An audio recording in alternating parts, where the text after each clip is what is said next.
Hi, Crisol Torres from Contralona. At 52 years old, you look great. You moved great in the ring. It was a great match. What was the secret for you to prepare for this kind of match with the Young Bucks and Omega, who are younger than you, but also, obviously, you have more experience? Yeah, it's been probably one of the busiest weeks that I've had in a while. I had 3 matches this week. The first one was in Japan a week ago on Saturday against Takeshita. Then we had the Like a Dragon street fight, which was also great. Both were great. And then tonight against the Bucks. So maybe preparing was just kind of being in the groove after having so many matches in a week. I mean, you know, back in the WWE days, you'd have 4 or 5 matches a week. Here, we don't do that. So getting 3 in a week was something where I was like, oh, that's a good way to kick off your 53rd year. But I mean, I feel exactly the same as I did when I was 43, maybe even better now. I don't really put any type of age limit on myself, because as long as I can go out there and have the best match on any given night, not every night, but on any given night, I still feel very comfortable in the ring. And obviously being with Kenny and Matt and Nick, who are all just geniuses at their craft as well, it was a no-brainer. Tony wanted to do the match, and it was one of those ones, as soon as he suggested it, it's like, hell yeah, fuck yeah, let's do it.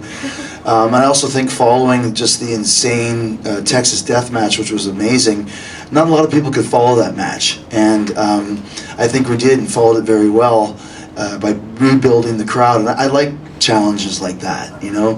I think a lot of times the easy thing to do is put a buffer match in. I don't like buffer matches. I think the way the show is structured, how Tony likes to do it, is the last third is your big, main event banger, trio of matches. So I was really happy with how that match turned out, and the reactions, and obviously the finish as well.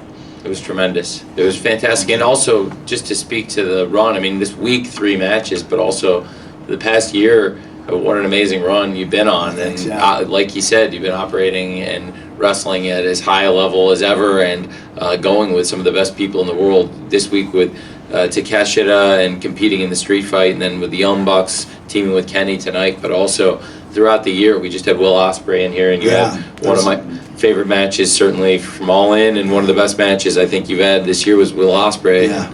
That was incredible, and you were going toe to toe and operating at the exact same pace as some of the best people when you're in there with Will Ospreay. And we've talked about some of the great luchadors like Commander, Bandito, and still having these great matches. So I totally agree with what you said about Chris. Every once in a while you get an athlete who kind of defies age. Gordie Howe comes to mind, one of the greatest players in NHL history, who at 53, I think, was the top scorer on the Hartford Whalers in like 1981. So maybe I'm the Gordie Howe of AEW at this point.